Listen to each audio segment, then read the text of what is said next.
Shalom, perkenalkan saya Laura Natasha, perwakilan dari GKPB Widisatya. Perumpamaan dari Tuhan Yesus saat menghadapi orang Farisi yang terambil dalam kitab Lukas 15 ayat 11 sampai 32. Dikisahkan ada seorang bapak yang sangat kaya raya. Bapak ini memiliki 2 orang anak laki yang berbeda sifat dan tabiatnya. Diceritakan yang bungsu adalah anak yang suka berfoya-foya dan pesta pora. Tetapi bapak ini benar-benar mengasihi dan menyayangi kedua anaknya. Suatu ketika si bungsu menghadap ke bapak dan berkata, "Bapak, berikanlah kepadaku harta yang menjadi hakku." Bapaknya pun menuruti permintaan si bungsu dan membagi-bagikan harta miliknya kepada 2 anaknya secara adil. Tetapi si bungsu malah menjual semua harta warisannya. Dan dengan hasil penjualan warisan itu, dia merantau jauh ke negeri orang. Dan astaga, apa yang dilakukan si bungsu dengan harta warisannya itu?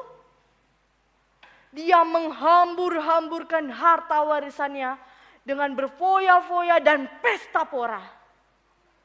Hingga hartanya ludes habis.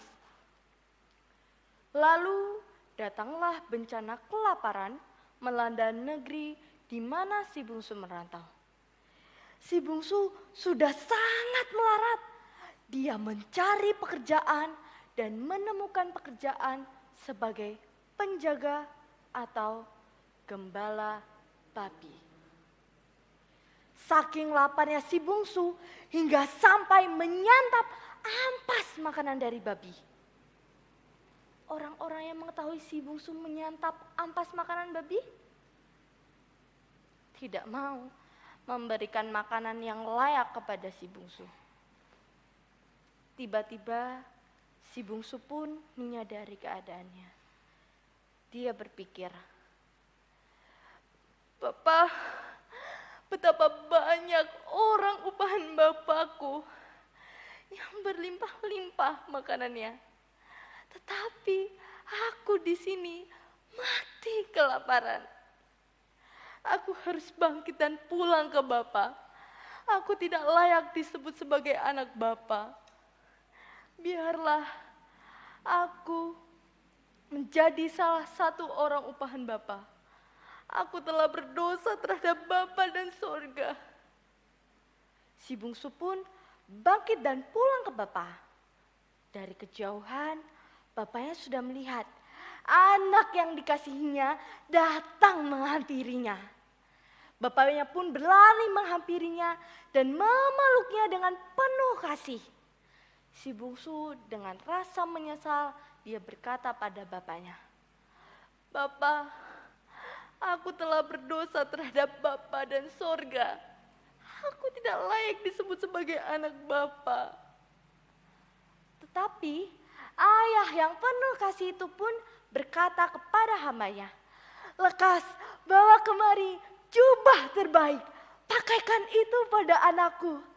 Dan pakaikan juga cincin pada jarinya dan sepatu pada kakinya. Juga sembelilah anak lembu yang paling tambun. Mari kita makan dan bersuka cita, karena anakku yang telah mati hidup kembali. Dia yang telah hilang telah kembali." Mereka pun bersuka cita menyambut kedatangan si bungsu. Ketika mereka tengah bersuka cita, didengarlah keramaian itu ke telinga si sulung. Si sulung pada saat itu perjalanan pulang dari ladang. Dia bertanya pada hambanya, "Apa yang telah terjadi?" Hambanya menjawab, "Adikmu telah kembali dan ayahmu menyembelihkan seekor anak lembu yang paling tambun. Karena adikmu telah kembali dengan sehat." Maka Sangat marahlah si sulung. Dia tidak mau masuk ke rumah. Ayah yang bijaksana dan penuh kasih itu pun menghampiri si sulung. Si sulung dengan rasa kecewa dan marah berkata pada ayahnya, "Bapak, telah bertahun-tahun aku melayani Bapak. Dan belum pernah sekalipun aku melawan perintah Bapak. Tetapi kepadaku belum pernah Bapa memberikan seekor anak kambing kepadaku untuk bersukacita bersama dengan sahabat-sahabatku. Tetapi baru saja datang anak yang memboroskan harta kekayaan Bapa dengan teman-temannya yang nakal, maka Bapa menyembelih anak lembu yang paling tambun untuk dia."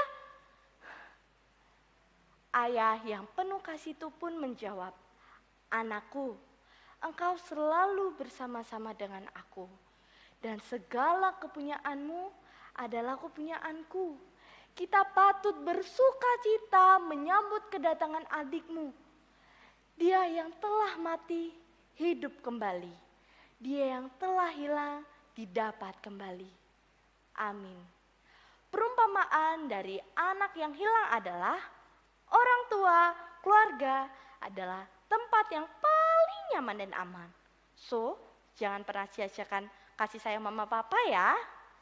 Walaupun kita telah berdosa dengan orang tua tetap mengasihi kita. Begitu pula Tuhan Yesus. Jika kita mau bertobat dan mengakui kesalahan kita, Tuhan Yesus akan mengasihi kita. Jadi teman-teman, jangan pernah memilih jalan yang salah ketika kalian merasa bersalah. Sekian dan terima kasih. Tuhan Yesus memberkati.